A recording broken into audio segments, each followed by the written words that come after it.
There are two distinct kinds of successful people. There are what I call the river people and the goal people. Let's take a good look at the river people. River people are those fortunate persons who find themselves born to perform a special task. Mozart and Da Vinci were river people.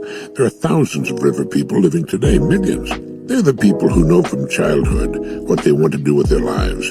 No more than that, they're people who could do nothing else with their lives. They seem born to spend their lives in great rivers of interest, and they throw themselves into their rivers 100%. Busy themselves with whatever it happens to be. They don't tend to think about the idea of success or the making of money. They simply spend their lives doing the best they can in their river of interest. And they're often responsible for some of the largest institutions on earth. We all know the stories of Alexander Graham Bell and Thomas Edison, the businesses that have grown from their inventions and circle the globe and are among the largest on the planet. Einstein was such a person, of course, but there are thousands of them that we never hear of. They're people who would be perfectly content in their fields of interest with only a modest maintenance diet and a roof over their heads. Their work is everything. But because they usually render a very valuable service in the performance of their work, be it in the arts or sports or commerce, they're usually well rewarded for their efforts, though they may struggle for years before recognition comes to them. And sometimes success comes to them at a very early age. The old motion pictures keep coming back on cable television. Recently I caught a glimpse of one that starred Mickey Rooney when he was a boy of perhaps 13 or 14. Long before that, he was a seasoned vaudeville and motion picture veteran. He was a natural, as they say. He took to show business the way Mozart took to music, or Edison to tinkering and invention, or Lindbergh to flying. Today, Mr. Rooney is a distinguished actor with the facility to do comedy, tragedy, or musicals with equal ease. He's been a show business phenomenon since childhood.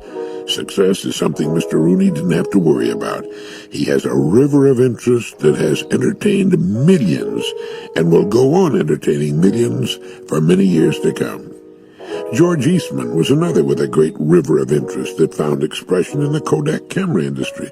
And there was Birdseye and frozen food, Hershey and chocolate, Ford and the automobile. The list goes on and on with the great worldwide organizations that grew from a single person with a consuming river of interest. Walt Disney's a good example, and I'm sure you can think of many more.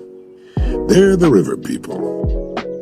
Dr. Abraham Maslow talked about such people. He said, one could say a good match is like the perfect love affair or friendship in which it seems that people belong to each other and were meant for each other.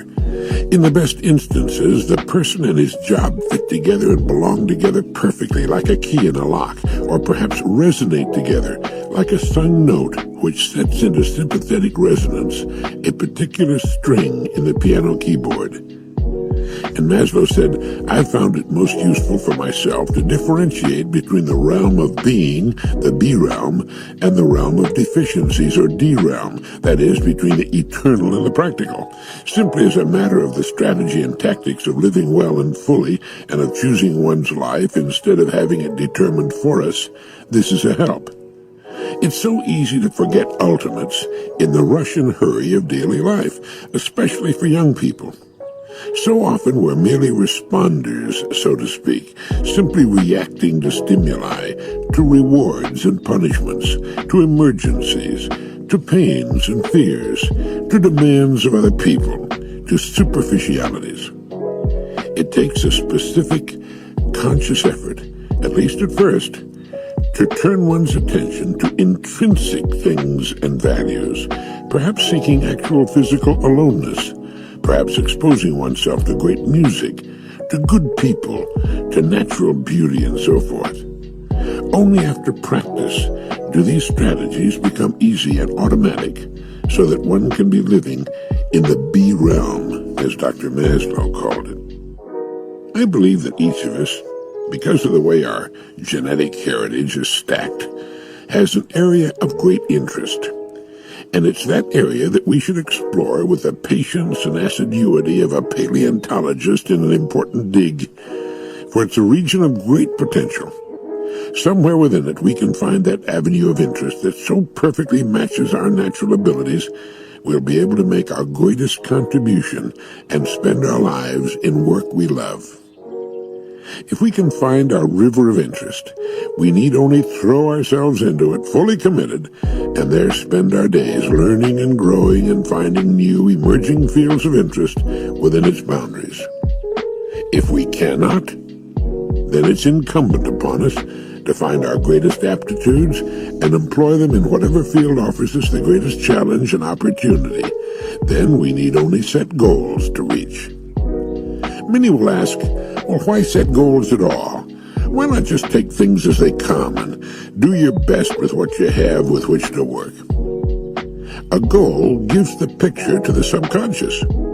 Without a goal, we're much like the man with a boat and nowhere to go. Goals give us the drive and energy we need to remain on the track long enough for their accomplishment. Goals motivate us. Like the captain of a ship about to leave port, we should be able to tell anyone our next port of call. If you've done much traveling at sea, you were perhaps surprised in the beginning by how slowly most large ships move through the water. In a time when it's common for us to drive at 60 and 70 miles an hour and fly at 600 miles an hour, a ship pulling away from the dock and heading for a distant port at 20 knots may seem slow indeed. But the ship moves steadily, 24 hours a day, always on course, and the cumulative effect of such relentless singleness of purpose has us at the next port of call in a surprisingly short time. One day we raise the distant shore, and soon we're in the harbor with mission accomplished. Now, the ship must have a new destination. People with goals to reach on which they've set their hearts and minds are always moving toward their goals.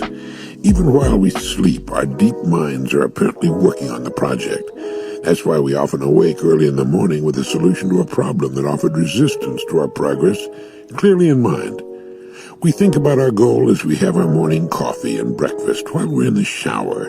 It comes to us again and again during the day. We're on course. We're moving toward the fulfillment of our current goal. And it's often the last thing we think about as we drop off to sleep. It's our aiming point. And people with aiming points tend to reach them. It's astonishing how people with goals tend to live longer than people without them.